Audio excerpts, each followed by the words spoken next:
Hey there, it's Mr. McTavish from Team 4152, and just a quick tutorial here on creating some square tubing structures. So what I'm going to do is I'm going to create a sketch on the top plane and to normalize my view. And I'm going to use my corner rectangles, but I've got a bunch of different strategies that I can use. Um, Actually, what I'll do is I'll do my center point. So let's say I'm doing a drive base and I'm just picking random numbers. There's no method to my madness. So there we go. I've got my shape. So that's my overall dimensions. And whoops, I undo that. I'm going to select my corner rectangle. So this is going to be 1-inch tubing. So holding my mouse over, you notice I'm not clicking, I'm just holding my mouse and then hitting escape because I only want the one dimension. And when I have that in place, I can then mirror that. So now I have my front rails and I'm going to click that and I'm just holding my mouse, going to type 1, hit escape. There's my side rail and I'm going to mirror that. So there we go. I've got my basic frame. There's my sketch. Normally I name things. I'm trying to do things really fast here though. So I've added these feature scripts. Extrude individual is from Julia's feature scripts. So I just select that and then I can just click each of those and I can select the depth. So 1 by 2 inch. And just like that, I've got 4 drive rails.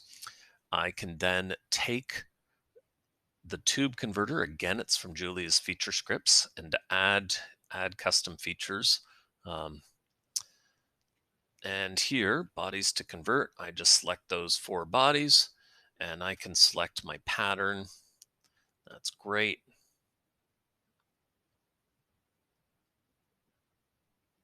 Just waiting for that. It takes a few moments to do all the calculations. And there we go. So I've got my patterns. I want to add a gusset in here. So what I'm going to do is just select the face and sketch. And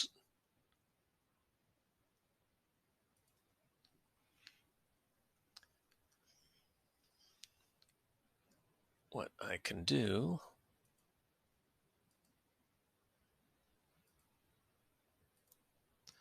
so I can take all of those and just click the use button, and that adds rows. And I'm just going to use that to cut that out. So this allows me to select. And you'll notice that as I'm clicking things, I'm making sure that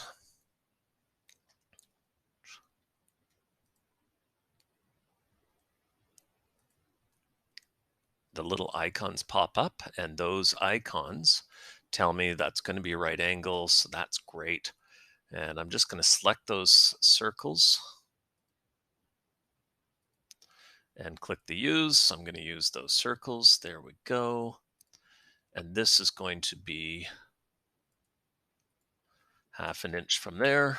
And this will be 1/2 inch. So the dimension tool, all of these you can use in fundamentals. Really, really powerful. So I think I've got everything. I'm just going to cut the stuff I don't need.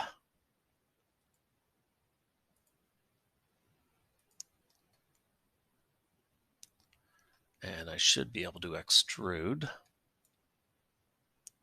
There we go. So that only needs to be 1/8 of an inch. And it's new. Great. So I have my stuff. Going to create a new assembly.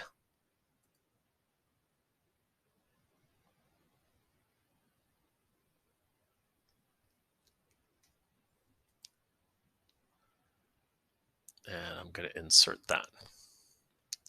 So all my tubes, I can just fix them. I'm just trying to quickly fix everything up. Um,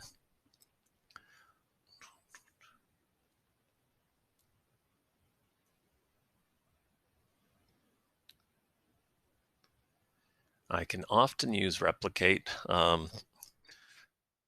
Not going to do that here. But basically, I'm going to fasten. So that's the third hole, which is right there. And this takes a lot of practice to get to that stage, but there you go. Okay, so now that I've got this in, I can insert my standard content. And this is where I'm going to use um, bolts and screws, socket head screws, socket head cap screw 1032. So 2 inches, 1/8, 1/8. So that's 2 1/4. So I need either 2 1/2 or 2 3/4.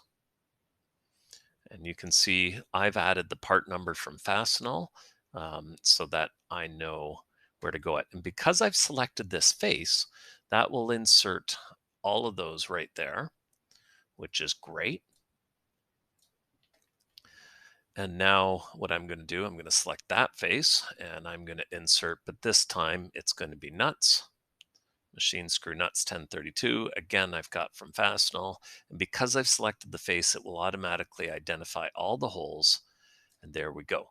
The reason I do it this way is because I can now select all of those parts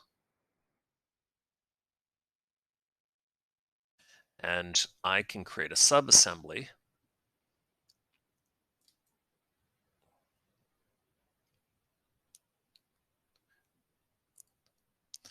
And that way, what I can do is I can just throw that subassembly in um, over here and insert it, and it just saves me a lot of time.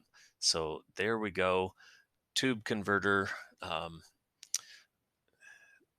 creating a gusset, and I use this kind of format for all kinds of structure bases.